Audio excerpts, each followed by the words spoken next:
Добар ден, драги ученици!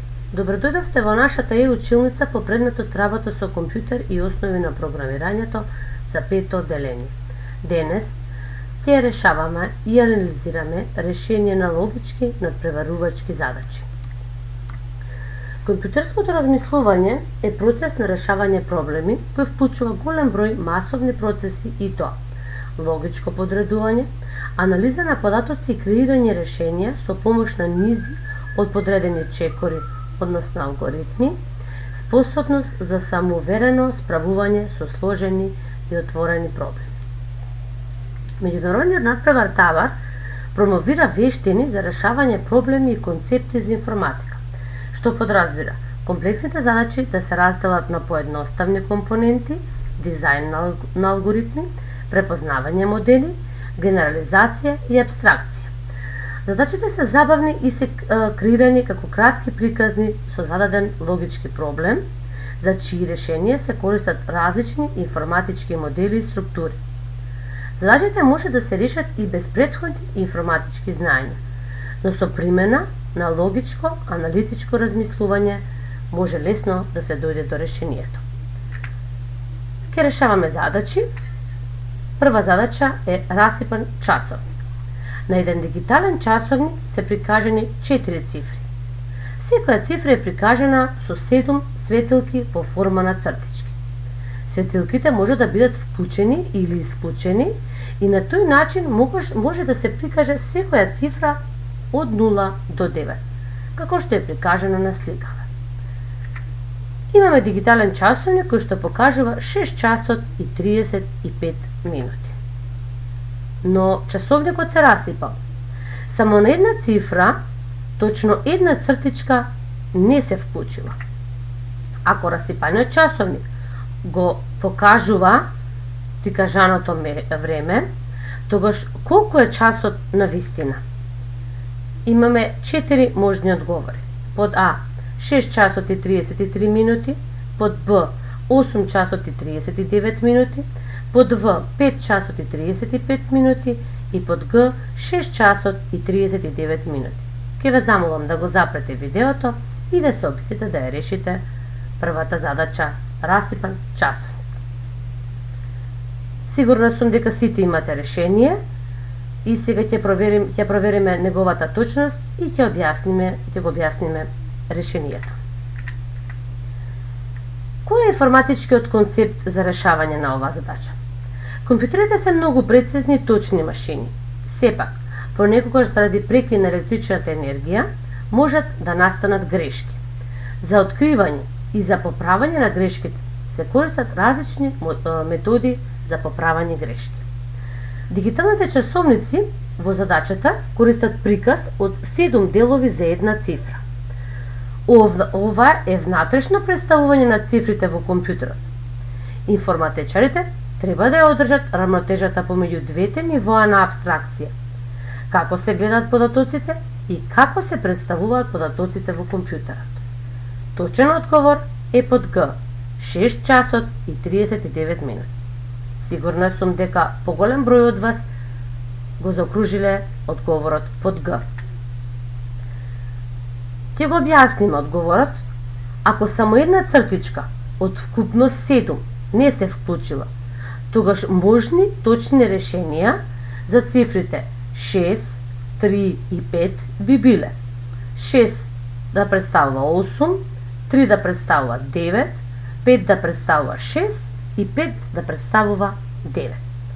Според тоа, можни времиња кои што би се испишале на дигиталниот часовник би биле 8 часот и 35 минути, 6 часот и 95 минути, 6 часот и 36 минути и 6 часот и 39 минути. Па од тука, што произлегува? 8 часот и 35 минути воопшто не ни е понуден како одговор во табелата во 4 понудени одговори. 6 часот и 95 минути не е возможен. 6 часот и 36 минути не е понуден како одговор во табелата. Од тука значи дека останува само 6 часот и 39 минути како точен одговор. Доколку сакате, можете повторно да го запрете видеото и да го препишете објаснувањето за решавање на оваа задача. Продолжуваме со втората задача. Тегла со сладки задоволства. Даварот Дади има многу сладки во различни форми. Сите сладки ги ставил во една тегла, но на крајот не можел да го затвори капакот на теглата. Имало премногу сладки во теглата. За да може да ја затвори теглата, Дади одлучил да ги извади сите сладки од еден вид, но кои? Кои сладки Дади треба да ги извади од теглата, така што во неа да има најмногу сладки и да ја затвори теглата со капак. Еве го на сликата Дади, теглата со сладки задоволства, со колачиња, и имаме 6 понудени одговори, односно 6 видови на сладки. Запрете го видеото и размислете кој вид од колачиње ќе ги извади Дади од теглата, за да може капакот на теглата да се затвори. Сигурна сум дека веќе сите го имате точниот одговор. Сега да го дадеме точниот одговор и објаснувањето. Кој е информатичкиот концепт за решавање? Со оваа задача е представен проблем на оптимизација. Компјутерите често користат оптимизација, да го најдат најкраткиот пат, да одредат оптимален број активности за една задача, да користат најмногу меморија, да го скратат времето за работа и така натаму. Оптимизацијата не се состои во тоа да се направи нешто, туку да се пронајде најдоброто можно решение што ќе ги задоволува зададените услови. Во оваа задача целта е во теглата да има најмногу сладки, но да ги собере сите, така што ќе може да се затвори капакот на теглата. Точното решение е под Д. Односно, росовите тркалезни сладки зафаќат точно еден ред во теглата, па ако ги извадиме овие сладки, ќе има место за сите други сладки.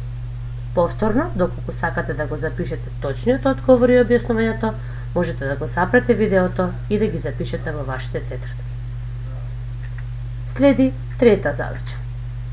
Тајниот код на дабарите. Дабарот Дади сакал да прати тајна порака до својот пријател Зајакот. Тие двајца смислиле тајн код, така што никој да не знае што пишува во нивните пораки. Во нивниот код остануваат да се користат самогласките А, Е, И, О, У и интерпункцијските знаци. Секоја од согласките во азбуката се заменува со согласката со истиот реден број во азбуката запишан во обратен ред, така што Ш станува Б, Дж станува В и така натаму. Како ќе гласи пораката на Дади, јави ми се на телефон, напишана со тајниот код на двајцата пријатели. Имаме 4 понудени кодови, а вие ќе се обидете да го најдете кој е кодот, тајниот код кој што го напишал Дади, јави ми се на телефон. Запрете го видеото и обидете се да го пронајдете тајниот код и да го запишете. Сигурна сум дека веќе сите го имате тајниот код, но да го провериме точниот код и објаснувањето на решението. Информатичкиот концепт за решавање задачите и работата со компјутери е за безбеден процес на податоци и информатичарите ги кодираат податоците. Со однапред зададени правила се одредува начинот на кој што се кодираат и декодираат податоците. Со повеќекратно повторување на овие правила низ алгоритмот се добиваат кодирани пораки. Со примена на алгоритмот во инверзен ред, на секој одговор се добива оригиналната порака. Јави ми се на телефон точниот тајн код и кодот под Г. Односно, можеме да го објасниме решението. Кодот за замена на секоја буква во азбуката во сините квадратчиња е запишана редоследно македонската азбука, а во белите полиња е запишана азбуката по обратен редослед, но ќе приметиме дека самогласките се повторуваат, односно не се заменуваат со согласки. Имаме самогласката А и повторно е запишана А, за Б заменето Ш, за В Дж, за Г Дж и така натаму. Откога ќе ги запишете сите букви, ќе стигнете до тајниот код јави ми се на телефон. Ќе ве замолам повторно да го запрете видеото, да го запишете точниот одговор и објаснувањето со кое што ќе дојдете точно до одговорот. Продолжуваме понатаму со следната задача. Велосипед. Дабарите многу сакаат да возат велосипеди во различни бои. Направете листа од сите делови на еден велосипед. Напишале и упатство со инструкции за составување на велосипед. На сликата е прикажано како треба да се комбинираат деловите за да се добие велосипед. Секогаш треба да се почне со гумите на велосипедот, а потоа треба да се избере некоја стрелка за да се следи, за да се добие сопствен велосипед. Задачата гласи: кој од велосипедите не може да се состави според инструкциите? Имаме велосипеди под А, Б, В и Г. Запрете го видеото и обидете се да го најдете велосипедот што не може да се состави според инструкциите. Сигурна сум дека сите веќе го добивте точниот одговор, но повторно да го провериме и да го објасниме решението на оваа задача. Дрво на одлуки е структура на организирање податоци во облик на дрво. Дрво на одлуки е структура која што е составена од јазли, така што највисокиот јазол во дрвото е јазолот на коренот, од каде започнува да се формира тој облик. Точниот одговор е одговорот под Б, односно велосипедот под Б. Велосипедот под Б не одговара на редоследот на составување на деловите, бидејќи по светло-портокаловата рамка и сивите рачки треба да се избере помеѓу розевата и темно-сивата, а не портокаловото седло. Повторно може да го запрете видеото и да го препишете точниот одговор и неговото објаснување. Одиме понатаму со уште една задача која што се вика фотографија за спомен. Пингвинот Пино има 8 фотографии. Сака да ја подари една фотографија на својата другарка Бела. За полесно да одбере фотографија, Пино ја прашал Бела 3 прашања, на кои таа одговорила со да или со не.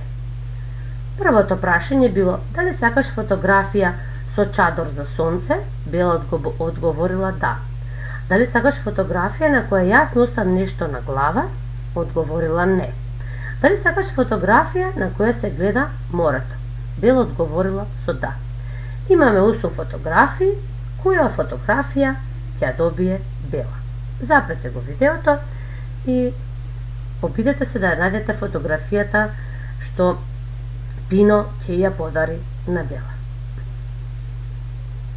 Сигурна сум дека сите завршивте со задачата, со низиното решавање и сигурна сум дека повеќето имате и точен одговор. Ајде да го погледнеме решението на задачата и објаснувањето. Информатичкиот концепт за решавање на задачата е информациите во компјутерот се представени со битови 0 и 1. Компјутерот работи само со две можности. 1 е вклучено, односно точно, и 0 е невклучено, односно неточно. Сите можности компјутерот ги добива со комбинирање на овие две вредности и со помош на логичките операции и, или и не. Точниот одговор е фотографијата под број 6. Фотографијата што ги исполнува сите три услови е фотографијата под број 6. Односно, Бела сакала на фотографијата да има чадор, да не носи ништо на главата и да се гледа морето. Можете повторно да го запрете видеото, да го запишете точниот одговор и објаснувањето за решението на задачата. Домашна задача. Посетете веб страната на talent.mk. Дадени се неколку документи со сите задачи и решенија од надпреварите Дабар. Истите се во PDF формат и се погодни за читање на компјутер, како и запечатени.